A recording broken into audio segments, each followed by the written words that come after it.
Praise the lord. యేసుక్రీస్తు నామంలో మీ అందరికీ శుభములు తెలియజేస్తూ ఉన్నాం. ఈరోజు మనం ధ్యానించబోయేటువంటి వాక్య ధ్యానం మరి నిర్గమకాండం 9వ అధ్యాయం 25 నుంచి 35 వచనాల వరకు మనం ధ్యానించుకుంటున్నాం. మరి ప్రతిరోజు ప్రభు సన్నిధి అనే కార్యక్రమానికి మిమ్మల్ని అందరినీ కూడా ప్రేమపూర్వకంగా ఆహ్వానం తెలియజేస్తూ ఉన్నాం. హల్లెలూయా. నిర్గమకాండం 9:25లో ఆ వడగండ్లు ఐగుప్తు దేశమందంతటా మనుషులనేమి జంతువులనేమి బయటనున్నది యావత్తును నశింపజేసెను. వడగండ్లు పొలములోని ప్రతి కూరను చెట్టును చెదరగొట్టెను, పొలంలోని ప్రతి చెట్టును విరగొట్టెను. ప్రార్థన చేద్దాం. యేసయ్యా నీకు వందనాలు. ఈ సమయంలో వాక్యం ద్వారా మాతో మాట్లాడమని యేసు నామంలో ప్రార్థించి పొందుకుని నమ్మ పరమ తండ్రి, ఆమేన్. ప్రియమైనటువంటి సహోదరి స్నేహితులరా, ఇక్కడ చూసినట్లయితే ఒకసారి మనం చదువుకుంటూ వెళ్దాం. వడగళ్ళ వల్ల మొత్తం అన్నీ పాడైపోయినాయి. అయితే ఇజ్రాయేలీలు ఉన్నటువంటి ఆ గోషెన్ దేశంలో మాత్రం ఎక్కడ వడగళ్ళు పడలేదంటున్నాయి. ఎంత విచిత్రం చూసారా. చూడండి, మనం గొడుగేసుకుని వెళ్తున్నప్పుడు చుట్టూ వర్షం పడుతుంది కానీ మన మీద వర్షం పడుతుంది. కారణం ఏంటంటే మన పైన ఉన్నటువంటి గొడుగు వల్ల అనమాట. అలాగే ఈ గోషేని దేశంలో మరి ఆ వడగళ్ళు పడకపోవట కారణం ఏంటంటే దేవుడు తన గొడుగును కాపుదలు ఉంచాడు అనమాట. మరి చూసినప్పుడు ఆ ఫరో ఏం చేశాడంటే మోషే అహరోనులను పిలిచి ఇలా రండి అని చెప్పేసి, ఈసారి నేను పాపం చేశాను, తప్పు చేశాను, యెహోవా న్యాయవంతుడు నిజమే, మరి నేను నా జనులు దుర్మార్గులు, ఇంత మట్టుకు చాలులే, ఇక బ్రహ్మాండమైన నూరులు వడగళ్ళు రాకుండా మరి యెహోవాను వేడుకోండి, మిమ్మల్ని పోనిస్తానని చెప్పేసి అంటూ ఉన్నాడు అనమాట. అయితే మోషే అతను చూసి, నేను ఈ పట్టణం నుండి బయలు వెళ్ళగానే నా చేతులు యెహోవా వైపు ఎత్తేదను, మరి ఈ ఉరుములు మానిపోతాయి, ఈ వడగళ్ళు ఇక మీద రావడవు, అందువలన భూమి యెహోవాదని చెప్పి నీ తెలుసుకుంటావు అని చెప్పాడు. అయినను నీవును నీ సేవకులను ఇకను మరి దేవుడైన యెహోవాకు భయపడరని చెప్పి నాకు తెలియచున్నదని నాకు తెలుసు, నువ్వు ఇలాగంటున్నా కానీ భయపడమని చెప్పి చెప్తున్నాడు వాడు మోసే. అప్పుడు జనప చెట్లు పువ్వులు పూసాను, ఎవల చేలు వెన్నెలు వేసాను కనుక జనప ఎవల చేలు చెడగొట్టబడెను. గోధుమలు మరి మిరప మొలకలు ఎదగనందున అవి చెడగొట్టబడలేదు. మరి ఈ మోసే ఈ ఫరోను విడిచి ఆ పట్టణం నుండి వెళ్ళిపోయి యెహోవా వైపు చేతులు ఎత్తిన వెంటనే ఏమైందంటే ఆ ఉరుములు వడగండ్లన్నీ కూడా నిలిచిపోయి వర్షం కూడా భూమి మీద కురవడం మానేసింది అనమాట. అయితే ఫరో వర్షం వడగండ్లు ఉరుములు నిలిచిపోయి చూసి అతని సేవకులంతా కూడా ఇంకా పాపం చేయొచ్చు వాళ్ళ హృదయాన్ని కఠినపరుచుకున్నారు అనమాట. యెహోవా మోసే ద్వారా పలికినట్లు ఫరో హృదయం కఠినమాయను, అతడు ఇజ్రాయేలు పోనీకపోయాను. ప్రియులారా, గమనించండి, ఇక్కడ దేవుని వాక్యాన్ని మనం చూసుకుంటూ వెళ్తూ ఉన్నప్పుడు మనం ఈ రోజున 25వ వచనం నుంచి మనం ధ్యానం చేసుకుంటూ వెళ్తూ ఉన్నాం. కాబట్టి మనకి ఈ 8వ అధ్యాయం 22, 23 వచనాల్లో కూడా ఒక మాట ఉంటుంది. ఏంటంట, భూలోకంలో నేనే యెహోవానని నీవు తెలుసుకున్నట్లు ఆ దినమున నేను నా ప్రజలకు నివసించుచున్న గోషేను దేశమును వినాయించేదను. అక్కడ ఈ ఈగల గుంపు ఉంటుంది. అంటే ఈగల గుంపు కూడా గోషేను దేశంలో లేదు. 24వ వచనం మనం చూసినట్లయితే నా ప్రజలను, 23వ వచనం, మరి నా ప్రజలను నీ ప్రజల నుండి ప్రత్యేకపరిచేదను, రేపు ఈ సూచక్రియ జరిగినని యెహోవా సెలవిచ్చుతున్నాడు, నీవు చెప్పవలెను. ప్రియులారా, ఈ విధంగా దేవుడు ప్రతి కార్యంలో కూడా ఇజ్రాయేల్ ప్రజల్ని ప్రత్యేకపరుచుకుంటూ వస్తూ ఉన్నాడు. హల్లెలూయా, దేవునికి స్తోత్రం. మరి 27వ వచనంలో మనం చూసినట్లయితే ఈ పాపం అనేటువంటిది, ఈ పాపం చేశానని చెప్పి ఫరో కూడా ఒప్పుకుంటూ ఉన్నాడు. హల్లెలూయా, దేవునికి స్తోత్రం కలిగిన గాక. మనకి 10వ అధ్యాయం 16వ వచనం చూసినట్లయితే, కాబట్టి ఫరో మోసే అహరోనును త్వరగా పిలిపించి నేను మీ దేవుడని యెహోవా ఎడలను మీ ఎడలను పాపం చేసేది. 10వ అధ్యాయం 16వ వచనంలో కూడా ఈ మాట చెప్తూ ఉంటుంటారు అన్నమాట. కాబట్టి ఇలాంటి విషయాల్లో బైబిల్ చాలా చోట్ల కనిపిస్తూ ఉంటుంటుంది. మనకి బైబిల్ గ్రంథంలో మనం చూసినట్లయితే సంఖ్యాకాండంలో కూడా మరి 14వ అధ్యాయం మనం చూసినట్లయితే సంఖ్యాకాండం 14వ అధ్యాయం 40వ వచనం చూసినట్లయితే, వారు ఉదయం లేచి ఆ కొండ మీదకెక్కి చిత్తమండి మేము పాపం చేసిన వారము యెహోవా చెప్పినటువంటి స్థలమునకు వెళ్ళుదామని అన్నారన్నమాట.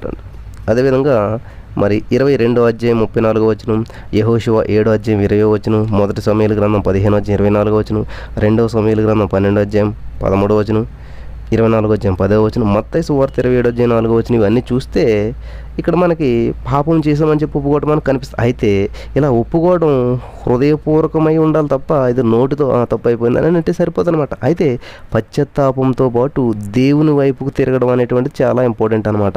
చాలామంది తప్పు చేశారు, అరే సారీ అంటారు, అరే పొరపాటున చేయి తగిలిందని అంటుంటారు. కానీ ఇక్కడ మనకు కావాల్సిన పశ్చాత్తాపం ఒప్పుకోవడం మంచిదే, పశ్చాత్తాపడటం తప్పు, కానీ దేవుని వైపు తిరగడం అనేటువంటిది చాలా ఇంపార్టెంట్ అనమాట. అది లేకపోతే మనం ఇలా ఒప్పుకోవడం వల్ల లాభం ఏమి లేదు. ప్రియులారా గమనించాలి. సామెతల గ్రంథంలో మనకు ఒక మాట ఉన్నది, 28వ అధ్యాయం మీకు అందరికి తెలిసినటువంటి మాట. 13వ వచనం మనం చూసినట్లయితే, అతిక్రమలు దాచిపెట్టేవాడు వారి తెరడు వాటి ఒప్పుకొని విడిచిపెట్టేవాడు కనికరమ పొందును అని చెప్పి ఇక్కడ మనకి బైబిల్ గ్రంథం సెలవిస్తూ ఉన్నది. అదేవిధంగా యెషయా గ్రంథంలో 55వ అధ్యాయం 6-7 వచనాలు మనం చూసినట్లయితే, యెహోవా మీకు దొరుకు కాలమునందు ఆయన వెతుకుడు, ఆయన సమీపం ఉండగా ఆయన వేడుకుండి, భక్తిహీనులు తమ మార్గం విడవవలను, దుష్టులు తమ తలంపులను మానవలను, వారు యెహోవా వైపు తిరిగిన యెడల ఆయన వారిని జాలిపడును, వారు మన దేవుని వైపు తిరిగిన యెడల ఆయన బహుగా క్షమించును. దేవునికి స్తోత్రం కలుగును గాక. కాబట్టి చూడండి, ఇక్కడ ఫరో ఒప్పుకోలు పనికిరాందనమాట. ఏదో అట్లా చెయ్యాలి అన్నట్టు చేస్తూ ఉన్నాడు తప్ప నేను తప్పు చేశాను అది దాన్ని క్షమించను అన్నట్టు చెప్తున్నాడు, కానీ మనస్ఫూర్తిగా చెప్పట్లేదు అనమాట. మనకు 51వ కీర్తన చూసినట్లయితే, దేవా నీ కృప చొప్పున నన్ను కరుణింపుము, నీ వాత్సల్య బాహుళ్యం చొప్పున నా అతిక్రమం తుడిచివేయము, నా దోషం పోనట్లు నన్ను బాగుగా కడుము, నా పాపం పోనట్లు నన్ను పవిత్రపరచము, నా అతిక్రమం నాకు తెలిసే ఉన్నవి, నా పాపం ఎల్లప్పుడూ నా ఎదుటనున్నది, నీకు కేవలం నీకే విరోధముగా నేను పాపం చేసి ఉన్నాను. ఈ 51వ కీర్తన అంతా కూడా మనం చదువుతూ ఉండాలి రోజు కూడా. అక్కడ నిజమైనటువంటి పశ్చాత్తాపం ఒప్పుకోలు అక్కడ 51వ కీర్తనలో మనకు కనిపిస్తూ ఉంటుంటుంది అనమాట. హల్లెలూయా, దేవునికి స్తోత్రం. చూడండి, ఇక్కడ మరి ఫరో హృదయం కఠినమైపోయింది. అందుచేత ఈజిప్ట్ అందరి మీద కూడా మరి భయంకరమైనటువంటి ఆ తెగుళ్ళు రావడం మనం చూస్తూ ఉన్నాం. దేవునికి స్తోత్రం. కీడు వచ్చింది కాబట్టి అతనికి సరైనటువంటి పశ్చాత్తాపం కలగట్లేదు, ఏదో నామగా చేస్తున్నాడు. ఈ రోజుల్లో పశ్చాత్తాపాన్ని నటించేటువంటి వారు ఎంతోమంది ఉన్నారు. మరి యేసుప్రభు కొండ మీద ప్రసంగంలో చేసినటువంటి బోధలో మరి ఆయన ఆ వేషధారులను తీవ్రంగా గద్దించాడు ఆయన. గమనించాలి అక్కడ మనం చదివినట్లయితే. కాబట్టి వడగండ్లు రాళ్ళు కంటే చాలా గట్టిగా ఉంటాయంటే మీరు చూసే ఉంటుంటారు. ఐస్ బాక్స్ లాగా పడుతుంటుంటాయి రౌండ్గా ఇట్లాగా. నేను ఇక్కడ హైదరాబాద్లో చాలాసార్లు చూసాను. ఈవెన్ రీసెంట్గా 2-3 రోజుల క్రితం కూడా మేము చూసామన్నమాట. ఈ వడగళ్ళు అనేటువంటివి ఎట్లా ఉంటుంటాయంటే రాడ్ కంటే గట్టిగా ఉంటుంది అనమాట. అంత రాడ్ ఆకాశం నుంచి పడుతుంటే ఎంత గట్టిగా తగులుతుంది. దేవునికి స్తోత్రం కలిగిన గాక. మరి ఈ వడగళ్ళ తెగుల వల్ల ఏమైందంటే పంటలు అన్నీ కూడా నష్టమైపోయినాయి, పాడైపోయినాయి. ఐసిస్ మరియు ఓసిరిస్ అనేటువంటి ఆ ఇతర దేవతల మీద యెహోవా దేవుడు వడగండ్ల యుద్ధం ప్రకటించాడు అనమాట. ఈ తెగులు ద్వారా యెహోవా ఏం చేశాడంటే సర్వశక్తి కలిగినటువంటి దేవుడు అని చెప్పి రుజువైపోయింది. దెర్ ఈజ్ నో డౌట్ అనమాట. హల్లెలూయా. మరి దేవుడు న్యాయశీలుడు. ఆయన రాబోయేటువంటి తీర్పుని గురించి ముందుగానే చెప్తాడు, హెచ్చరికనిస్తాడు. ఈ వడగండ్ల వర్షం గురించి కూడా దేవుడు ముందుగానే హెచ్చరిక చేశాడు. ఆయన హెచ్చరిక చేయకుండా ఎప్పుడు కూడా ఏది చేయడండి. మీరు నినివే పట్టణం చూడండి, లేకపోతే నోవహు జలప్రలయం చూడండి, 120 సంవత్సరాల సువార్త ప్రకటించాడు. ఇవన్నీ కూడా దేవుడు ముందుగానే చెప్పి చేశాడు తప్ప హెచ్చరికనిస్తాడు. ఏ పాపికైనా సరే సమయాన్ని ఇస్తాడు దేవుడు, ఎవరికైనా సరే సమయాన్ని ఇస్తాడు. దాంట్లో సెట్ చేసుకోవాలి, సర్దుకోవాలి. అలా చేసుకున్నటువంటి రోజున ఖచ్చితంగా దేవుడు మనకు క్షమిస్తాడు. హల్లెలూయా, దేవునికి స్తోత్రం కలుగును గాక. కాబట్టి ఈ ఫరో గారు ఏదో చేయాలనుకుంటా ఉన్నాడు. మరి మనం దేవునికి వ్యతిరేకంగా చేసింది ఏమి 54 యెషయా గ్రంథం 54:17 నీకు విరోధముగా రూపించబడిన ఏ ఆయుధమును వర్ధిల్లదు, న్యాయ విమర్శలో నీకు దోషారోపణ చేయ ప్రతి వానికి నీవు నేరస్థాపన చేయదు. యెహోవా యొక్క సేవకుల నీతి నా వలన కలుగుచున్నది, ఇది నా స్వాస్థ్యం, ఇదే నా యెహోవా అని చెప్పి దేవుడికి వ్యతిరేకంగా రూపించబడినటువంటి ఏ ఆయుధము వర్ధిల్లదంటండి. దేవునికి స్తోత్రం కలుగును గాక. ప్రియమైనటువంటి సహోదరి స్నేహితులారా, కాబట్టి మనం దేవునికి వ్యతిరేకంగా చేసినటువంటి తలంపు ఏది కూడా అది వృద్ధి చెందదు. దినవృత్తాంతంలో గ్రంథం 2వ దినవృత్తాంతంలో 7వ అధ్యాయం మనం 14వ వచనం మనం చూసినట్లయితే, నా పేరు పెట్టబడిన నా జనులు తమ్మును తాము తగ్గించుకుని ప్రార్థన చేసి నన్ను వెదకి తమ చెడు మార్గములను విడిచిన యెడల ఆకాశమందు నేను వారి ప్రార్థన విని వారి పాపను క్షమించి వారి దేశమును స్వస్థపరచుదును. ఎంత అద్భుతమైన మాట చూసారా. కాబట్టి ఈరోజు మన దేశంలో, మన రాష్ట్రంలో, మన ప్రపంచంలో ప్రతి ప్రజల్లో ఈ కరోనా వైరస్ అనేటువంటిది ఉంది. అది పోవాలంటే మనం చేయవలసింది ఏంటంటే ఇదనమాట, దేవుని పేరు పెట్టబడినటువంటి జనులు తమను తాము తగ్గించుకొని ప్రార్థన చేసి నన్ను వెదకి తమ చెడు మార్గమును విడిచిన ఆకాశం నుండి నేను వారి ప్రార్థన విని వారి పాపం క్షమించి వారి దేశమును స్వస్థపరచుదును అని చెప్తున్నాడు. ప్రియమైనటువంటి సహోదరి, స్నేహితులారా, శ్రోతలారా, మీరంతా వింటున్నారు కదా. మరి ఈ మోషే స్వాతంత్ర యోధుడు అంటండి. దేవునికి స్తోత్రం. యేసుక్రీస్తు ప్రభువారు మోషే కంటే గొప్పవాడు. మోషే ద్వారా ఇజ్రాయేలుల ఆ జాతికి విడుదల కలిగితే మోషే గారు ఏం చేశారు? ఇజ్రాయేల్ ప్రజలను విడుదల చేశాడు, నడిపించాడు. హల్లెలూయా. ఒక నత్తివాని చేత సముద్రాన్ని 2 పాయలు చేయించినటువంటి దేవుడు నిన్ను నన్ను కూడా వాడుకోగలుగుతాడు దేవుడు. ఎందుకనంటే మోషేని గొప్పగా అన్ని టాలెంట్స్ ఉన్నటువంటి వ్యక్తిగా చేసి నడిపితే మోషే గొప్పవాడు అనుకుంటాం. కానీ మోషే ఒక మాట రానటువంటి ఒక నత్తిగా మాట్లాడేటువంటి వ్యక్తిగా ఉన్నప్పటికీ దేవుడు అంత కార్యం చేశారంటే అక్కడ ఎవరు కనిపిస్తారో ఇది ఇతని వల్ల కాదు, దేవుడే. కాబట్టి దేవుడు నామం మహింపరచబడటానికి అయోగ్యులైనటువంటి వారిని, మనల్ని, టాలెంట్ లేనటువంటి వారిని, సామర్థ్యం లేనటువంటి వారిని వాడుకుంటూ ఉంటాడు. ఎందుకంటే వీడికింత లేదు, వీడి వల్ల అయితే ఇది అవ్వదు. కానీ నిజంగా దేవుడు వీడికి సాయం చేశాడు కాబట్టి ఇంత ఇల్లు కట్టాడు, ఇంత ఉద్యోగం చేశాడు, ఇంత పరిచర్య చేశాడు. ఇదంతా ఆయన ఎప్పుడు చెప్పుకుంటారు? ఇతను కాదు తెలుసు మాకండి, అంత తెలివైనడు కాదండి, అతని దగ్గర ఆమె దగ్గర అంత టాలెంట్ లేదండి. కానీ ఎలాగ జరిగింది ఇదంతాను? నిజంగా దేవుడు ఉన్నాడు. హల్లెలూయా. కాబట్టి ఇక్కడ మోషే గారు ఇజ్రాయేల్ ప్రజలకు మాత్రమే విమోచన కలిగేలాగా చేశాడు, ఆ జాతిని మాత్రమే విడుదల చేశాడు ఐగుప్తు నుంచి. కానీ సర్వ మానవాళికి కూడా యేసుక్రీస్తు ద్వారా ఈ పాపం అనేటువంటి దాస్యం నుంచి విడుదల వచ్చింది. కాబట్టి మోషే కంటే యేసుక్రీస్తు వారు చాలా గొప్పవాడు అనమాట. యేసుక్రీస్తు మోషే కంటే మరి మహిమా స్వరూపుడు అంటండి, మహిమకు అర్హుడు అంటుండే ఆయన. దేవునికి స్తోత్రం కలిగిన కాక మరి మోషే ద్వారా ఇజ్రాయేల్ ప్రజలు విడుదల పొందారు, కానీ యేసుక్రీస్తు ప్రభువారి ద్వారా మొత్తం సర్వ మానవాళి కూడా విడుదల పొందారు అన్నమాట. దేవునికి స్తోత్రం. మరి ఇజ్రాయేలీలు ఈజిప్ట్లో ఉన్నటువంటి ఈ వాళ్ళు ఏమీ అతిథులు కాదు, వాళ్ళు ఒక విజిటర్స్ కాదు, వాళ్ళు లేకపోతే ఏదో సరదాగా టూర్ వెళ్ళినటువంటి వారు కాదు, టూరిస్టులు కాదు, వాళ్ళు ఏదో ఆతిథ్యం పుచ్చుకోవడానికి వెళ్ళినటువంటి వాళ్ళు కాదు, ఏదో సరదాగా వెళ్ళి చూసొద్దాం అనుకున్న వాళ్ళు కాదు. కానీ అక్కడ అలా బానిసలు అనమాట. దేవునికి స్తోత్రం. ఇజ్రాయేల్ ప్రజలు ఈజిప్ట్లో బానిసలు అయిపోయారు. వాళ్ళు ఏదో సరదాగా చూడటానికి వెళ్ళిన వాళ్ళు, విజిటర్స్, లేకపోతే ఒక అతిథులు కాదు. అతిథులు అయితే సత్కారాలు చేస్తారు, కానీ ఇక్కడ బానిసలు కాబట్టి గొడ్డు చాకరీ చేస్తూ ఉన్నారు. ఫరో చాలా క్రూరుడు, కానీ అతని శాసనం మోసేని చంపలేకపోయింది. గమనించాలి ప్రియులారా, ఫరో చాలా క్రూరుడు, చాలా మూర్ఖుడు. మరి మోసేని చంపబడేచ్చు కదా, ఇంత చేస్తున్నాడు, ఇంత డిస్టర్బ్ చేస్తున్నాడు అని చెప్పేసి ఏదో శాసనం చేసి మోసేని హతం చేసేయచ్చు.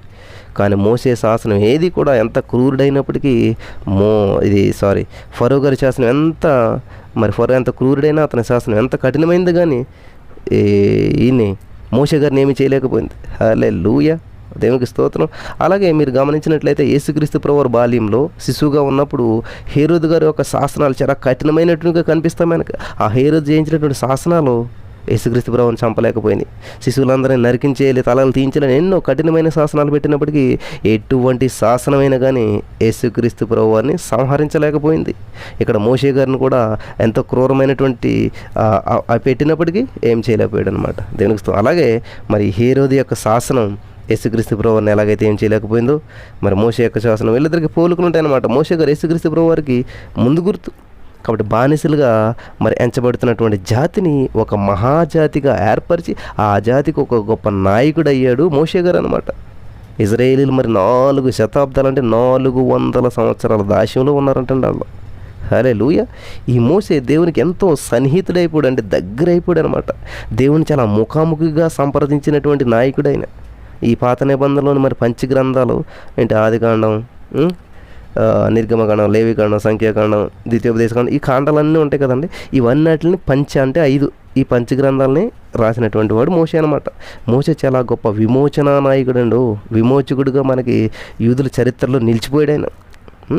ఈ యూదులందరికీ గొప్ప విమోచకుడుగా ఒక చరిత్రలో నిలిచిపోయినటువంటి వ్యక్తి మోషే గారు అనమాట.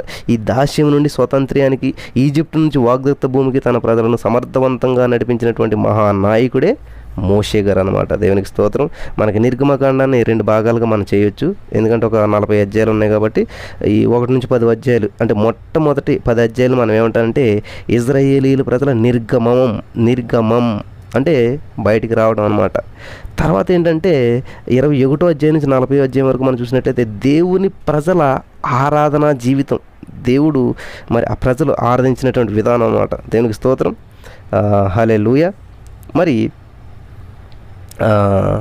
ఇక్కడ మనం చూసినట్లయితే ఈ ఈ మోషే గారు మరి ఈ ప్రోక్తమైనటువంటి మంచి ఆయన దేవునితో గడిపి ఒక ధర్మశాస్త్రాన్ని జాతికి క్రమబద్ధంగా రూపుదిద్దేటువంటి నియమావళితో కూడినటువంటి ఆ యొక్క యూదా సంస్కృతికి ఆధారమైనటువంటి జీవన విధానం ఇందులో మరి పొందుపరచబడింది అనమాట. దేవునికి స్తోత్రం కలిగిన కాక మోషే గారు తెచ్చినటువంటి ఆ యొక్క ధర్మశాస్త్రం అంటాం కదా మనం, దాన్ని దేవుడిచ్చినటువంటి దాన్ని ఈ ప్రజలకు తీసుకొచ్చినటువంటి వాడుగా మోషే మనకు కనిపిస్తూ ఉన్నాడు. దేవునికి స్తోత్రం. ప్రియులారా, జాగ్రత్తగా వినండి. మరి ఈ దేవుని వాక్యం యేసుక్రీస్తు అనేటువంటి విమోచకుని వైపు మనలను మరి మరల్చగలిగేటువంటి దివ్య సాహిత్యం. బైబిల్ చదువుతూ ఉన్నప్పుడు మనల్ని యేసుక్రీస్తు గారు ప్రభు వారి వైపు నడిపిస్తూ ఉంటుంది అనమాట. బైబిల్ ఎప్పుడు కూడా మనం దేవునికి స్తోత్రం కలిగిన కాక హల్లెలూయా. మరి ఈ ధర్మశాస్త్రీయమైనటువంటి సంస్కృతికి మరి క్రొత్త నిబంధన చాలా అర్థవంతమైనటువంటి వ్యాఖ్యానం అనమాట. ఏంటంటే ఈ ఇజ్రాయేలీ ప్రజలకు ఏదైతే ఉన్నదో ఈ ఇజ్రాయేలీలు మరి ఆ ఇజ్రాయేలీల యొక్క ధర్మ శాస్త్రీయమైనటువంటి సంస్కృతికి ఈ క్రొత్త నిబంధన అనేటువంటిది చాలా అర్థవంతమైనటువంటి వ్యాఖ్యానం అనమాట. మరి దేవుని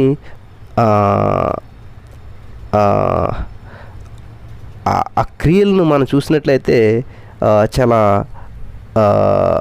గొప్పవాడు అనమాట. ఆయన క్రియాశీలుడు అనమాట. మరి ఆయన చేసేటువంటి పనులను చూస్తే మనకు ఆశ్చర్యం వేస్తుంది. మరి ఆదికాండంలోని ఈ ప్రవచనం నిర్గమకాండంలోని చరిత్రగా మరి పరిణతి చెందిందనమాట. ఆదికాండంలో దేవుడు ఏదైతే ప్రవచనం చెప్పాడో అది నిర్గమకాండంలో చెందిందనమాట. నేను విమోచింతాను, నడిపింతానని చెప్పాడు, అది ఇక్కడ చెందిందనమాట. యేసేపు కాలం నుండి మరి నిర్గమకాండం వరకు మనకి యేసేపు గారు తెలుసు కదా, అక్కడి నుంచి ఈ నిర్గమకాండం వరకు 145 సంవత్సరాలు అంటండి. రాసుకోండి. యేసేపు కాలం నుంచి ఈ నిర్గమకాండం వరకు 145 సంవత్సరాలు అంట. మరి దేవుడు తన ప్రజలను ఈజిప్ట్ నుంచి బయటికి రప్పించే వారికి ధర్మశాస్త్రం ఇచ్చాడు. మరి సాక్ష్యపు గుడార నిర్మాణానికి సహాయపడ్డాడు దేవుడు. మరి అహరోను యాజకత్వానికి మరి అంకురార్పణ చేశాడనమాట. దేవునికి స్తోత్రం. అహరోను యాజకత్వానికి అంకురార్పణ చేశాడనమాట. అంటే అహరోన్తోటే యాజకత్వం అనేటువంటి స్టార్ట్ అయిందనమాట. మరి ఈ యూదా జాతికి అవసరమైనటువంటి ఈ జీవిత శైలిని, జీవన విధానాన్ని దేవుడు ఏర్పాటు చేయడనమాట. మరి దేవుడు హల్లెలూయా మరి ఆయన వారి యొక్క రాజకీయ ఆధ్యాత్మికమైనటువంటి జీవితాలకి పునాది వేశాడు. ఎవరు? దేవుడే. మరి ఇజ్రాయేలీలు దేవుని ప్రజలు ఈ లోకమంతటిలోకి కూడా వారు చాలా పటిష్టమైనటువంటి ప్రజలు, గొప్పవారైనటువంటి వారు, చాలా ప్రత్యేకమైనటువంటి జాతి అనమాట. మనకి ఈ గ్రంథం అంతా కూడా ఒక చరిత్రగా మనకు ఆరంభమై ఇది నిర్గమకాండం ఇదంతా కూడా అనమాట ఈ రాజ్యాంగ ప్రణాళికగా మరి ముగించబడుతూ ఉందన్నమాట. దేవునికి స్తోత్రం. మరి దేవుని నిబంధన కొనసాగేటువంటి విధానం మరి ఈ గ్రంథంలో మనకు ఉన్నది. కాబట్టి అబ్రహాము, ఇస్సాకు, యాకోబులకు దేవుడు చేసినటువంటి నిబంధన చాలా శాశ్వతమైనటువంటి నిబంధన అనమాట. ఈ నిర్గమకాండం గ్రంథం ద్వారా దేవుడు మరి తన ప్రజల మధ్య నివసిస్తాడని చెప్పి ఇజ్రాయేలీలకు మరి దేవుడు నిబంధన దేవుడు అని చెప్పి మనకి పదే మనకి ఇక్కడ జ్ఞాపకం చేయబడుతూ ఉంది. మరి ఈ గ్రంథాన్ని మనం చాలా ఇంత వివరంగా వింటున్నాము అంటే కృపావరం అని చెప్పి భావించాలి. దేవుని కృపను భావించాలి. ఎంత అద్భుతంగా మనం వివరించగలుగుతున్నామంటే ఈ నిర్గమకాండంలో 3 సార్లు దేవుడు కనిపించాడు. దేవునికి స్తోత్రం. నిర్గమకాండం 3వ అధ్యాయం 2వ వచనంలో ఒకసారి కనిపించాడు దేవుడు. అదేవిధంగా నిర్గమకాండం 13వ అధ్యాయం 21వ వచనంలో రెండోసారి కనిపించాడు దేవుడు. అదేవిధంగా నిర్గమకాండం 13వ అధ్యాయం 11వ వచనంలో ముఖాముఖిగా దేవుడు అక్కడ కనిపించినట్టు మనం చూస్తూ ఉంటుంటాం. దేవునికి స్తోత్రం కలుగును గాక. హల్లెలూయా. మరి దేవుని కృపచేత మనం నడిపించబడుతూ ఉన్నాం. గలతీ పత్రికలో 4వ అధ్యాయం 4వ వచనం చూసినట్లయితే, అయితే కాలం సంపూర్ణమైనప్పుడు దేవుడు తన కుమారుని పంపను, ఆయన స్త్రీ యందు పుట్టెను. దేవునికి స్తోత్రం కలుగును గాక. హల్లెలూయా. అదేవిధంగా యోహాను సువార్తలో మనం చూసినట్లయితే 14వ అధ్యాయం 9వ వచనంలో మనం చూసినట్లయితే, యేసు పిలుపు, నేను ఎంతకాలం మీ వద్ద ఉండినను నీవు నన్ను ఎరుగవా అని చెప్పి అక్కడ మనకి యోహాను సువార్త 14వ అధ్యాయం 9వ వచనంలో చూస్తుంది. నన్ను చూసినవాడు తండ్రిని చూసినాడు కనుక తండ్రిని మీకు కనపరచవాలని ఎలా చెప్పుచున్నావు. హల్లెలూయా. ప్రియులారా, గమనించండి, ఇక్కడ దేవుడు చాలా అద్భుతమైనటువంటి విషయాలు మనకు తెలియజేస్తూ వచ్చి ఉన్నారన్నమాట. హల్లెలూయా. మరి 29వ వచనం ఇవన్నీ చూసినట్లయితే భూమి అంతా కూడా ఈ ఇజ్రాయేల్ ప్రజల ప్రభు అయినటువంటి యెహోవా అదే దేవుడిదే భూమి అంతా కూడా, మరే దేవునిది వేరెవరిది కాదు. హల్లెలూయా. దేవునికి స్తోత్రం కలుగును గాక. మరి 30వ వచనం మనం చూసినట్లయితే ఫరోలోని ఆత్మవంచనను మరి కపటాన్ని మోసే గ్రహించాడు అనమాట. ఎందుకంటే ఆయన ఏం చెప్తూ ఉంటుంటాడు మనకి నిర్గమకాండం 9వ అధ్యాయం 30వ వచనంలో చూసినట్లయితే ఆయన ఏమంటుంటాడు, అయినను నీవును నీ సేవకులు ఇకను దేవుని మరెవరు, నాకు తెలిసి నువ్వు ఇలా మాట్లాడుతావు, నేను వెళ్ళిన తర్వాత వేరే ఉంటావు, నీ మనసు నాకు తెలుసు అన్నట్టు మోషే గారు మాట్లాడుతున్నాడు అనమాట. హల్లెలూయా. మనకి చివరిగా 34, 35 వచనాలు చూసినట్లయితే మరి సత్యాన్ని నిజమైనటువంటి దేవుడిని తెలుసుకోవాలన్నటువంటి ఆశ ఫరోకు లేదు. ఈ మానవ హృదయంతో దేవుని పట్ల చెప్పరానంత విరోధ భావం ఉన్నదన్నమాట. ఎవరికి? ఫరో గారికి. దేవునికి స్తోత్రం కలుగును గాక. హల్లెలూయా. మనకి యోహాను సువార్త 3వ అధ్యాయం 19వ వచనం మనం చూసినట్లయితే ఆ తీర్పు ఇది, వెలుగు లోకంలోనికి వచ్చిన కానీ తమ క్రియలు చెడ్డమైనందున మనుషులు వెలుగును ప్రేమింపగా చీకటినే ప్రేమించురు, దుష్కార్యం చేయు ప్రతివాడు వెలుగును ద్వేషించును, తన క్రియలు దుష్క్రియలుగా కనబడకుండానట్లు తమ క్రియలు గద్దెంపబడకుండానట్లు వెలుగునొద్దకు రాడు. కాబట్టి ఈ ఫరో గారు రావడం లేదు. మీరు చూడండి కావాలితే రోమపత్రిక 1వ అధ్యాయం 30వ వచనం, 8, 7, యాకోబు 4:4 ఇవన్నీ కూడా విరోధ భావాన్ని ఫరో పూర్తిగా బయట పెట్టుకున్నాడు. హల్లెలూయా. దేవునికి స్తోత్రం కలుగును గాక. కాబట్టి ఈ విధంగా ఫరో దేవుని దగ్గరికి రావడానికి ఇష్టపడతలేదు. దేవుడు ఎంత గొప్పవాడైనప్పటికీ, మరి దేవుని కార్యం ఎంత గొప్పగా ఉన్నప్పటికీ దేవుణ్ణి అతను ఇష్టపడతలేదనమాట. రోమపత్రిక 1వ అధ్యాయం 30వ వచనంలో చూసినట్లయితే కొండిగాండ్రును అపవాదకులను దేవద్వేషులను హింసకులు అహంకారులను బింకములాడువారును చెడ్డవాడిని కల్పించేవారును తల్లిదండ్రులకు అవిధేయులను అవివేకులను. కాబట్టి ఇక్కడ బింకములాడుతూ ఉన్నాడు, ఆయన దాన్ని యాక్సెప్ట్ చేయట్లేదు. తప్పు చేశాను పాపం చేశాను అంటున్నాడు, మళ్ళీ మామూలుగానే హృదయాన్ని కట్టిపరుచుకుంటున్నాడు. రోమపత్రిక 8వ అధ్యాయం 7వ వచనంలో ఏలైనగా శరీరానుసారమైనటువంటి మనసు దేవునికి విరోధమై ఉన్నది, అది దేవుని ధర్మశాస్త్రమునకు లోబడదు, ఏ మాత్రమును లోబడదు. దేవుడని తెలుసుకున్నాడు, తప్పు అని తెలుసుకున్నవాడు ఏం చేయాలి, దాన్ని వెంటనే దేవునికి పాదాలు పట్టుకుని వెళ్ళాలి. అప్పుడు అంటున్నాడు మళ్ళీ మామూలుగానే జీవిస్తూ ఉన్నాడు అనమాట. హల్లెలూయా. దేవునికి స్తోత్రం కలుగును గాక. కాబట్టి ఇటువంటి మారు మనసుతోటి మనం ఒకవేళ జీవిస్తున్నట్లయితే తెలుసుకోవాలని చెప్పి దేవుడు ఇవన్నీ రాయించాడు. యాకోబు పత్రిక 4:4 చూసినట్లయితే వ్యభిచారంలారా ఈ లోక స్నేహం దేవునితో వైరమని మీరు ఎరుగరా, కాబట్టి ఎవడు ఈ లోకంతో స్నేహం చేయనో వాడు దేవునికి శత్రువగును. కాబట్టి ఈ విరోధ భావాన్ని పూర్తిగా ఫరో గారు బయట పెట్టుకుంటూ ఉన్నాడు, దేవునికి దగ్గర అవ్వడం లేదు. నా ప్రియమైనటువంటి సహోదరి, ఈరోజున వాక్యం వినిచినటువంటి మీరు దేవునికి ఎంత సమీపంగా ఉన్నాం మనం, దేవుడు మరి మన జీవితంలో చేస్తున్నటువంటి కార్యాలని మనం దేవునికి ఎంత మహిమార్థంగా మార్చుకోగలుగుతున్నాం, అవకాశాన్ని దేవుడిచ్చినటువంటి అవకాశాన్ని మనం వినియోగించుకోగలుగుతున్నామా? ప్రార్థన చేద్దాం. యేసయ్యా, మరి ఫరోకి ఎంత అవకాశాన్ని ఇచ్చావు, ఎన్ని అద్భుతాలు చేసావు, ఎంత సమయాన్ని ఇచ్చావు, ఎన్ని హెచ్చరికలు చేసావు, అయినప్పటికీ ఏదో నోటితోటి నేను పాపం చేశాను తప్పు చేశాను అని ఒప్పుకుంటున్నాడు, మరలా మొదటికి వస్తూ ఉన్నాడు. నిజమైన తండ్రి, ఫరో వంటి స్వభావం మాలో చాలామందిలో ఉన్నది నా ప్రభా. మేము నా తండ్రి ఇది చేయకూడదు ఇలా ఉండకూడదు అనుకుంటూ ఉంటుంటాం, కోప్పడకూడదు, ఎవరిని ఏమనకూడదు అనుకుంటూ ఉంటున్నాం, కానీ మళ్ళీ మామూలుగా వెళ్ళిపోతుంటుంటాం. నిజమే తండ్రి, ఫరో వంటి స్వభావం మాలో ఉంది, నాలో ఉంది, ప్రతి వారిలో ఉంది నా ప్రభా. యేసు నాలో అటువంటి స్వభావం తీసివేస్తున్నందుకు వందనాలు. మరి స్వచ్ఛమైనటువంటి మనసు కలిగి నేను ఆత్మతో సత్యంతో నేను స్తుతించి నేను మహింపరిచే భాగ్యం మాకు దయచేయమని యేసు నామములో ప్రార్థించి పొందుకొని ఉన్నాం తండ్రి. ఆమెన్. Praise the Lord. మేము చేసే ప్రతి వీడియో అప్డేట్స్ మీకు నోటిఫికేషన్ రూపంలో రావాలి అంటే మీ ఫోన్లో యూట్యూబ్ ఛానల్లో జీసస్ ఆల్మైటీ గాడ్ అని టైప్ చేసి సెర్చ్ చేసినట్లయితే జీసస్ ఆల్మైటీ గాడ్ యూట్యూబ్ ఛానల్లో సబ్స్క్రైబ్ అనే బటన్ని ప్రెస్ చేసి దాని పక్కన ఉన్న బెల్ బటన్ని కూడా ప్రెస్ చేయండి. దీని ద్వారా మేము చేసే ప్రతి వీడియో అప్డేట్స్ మీరు మిస్ అవ్వకుండా నోటిఫికేషన్ రూపంలో పొందుకుంటారు.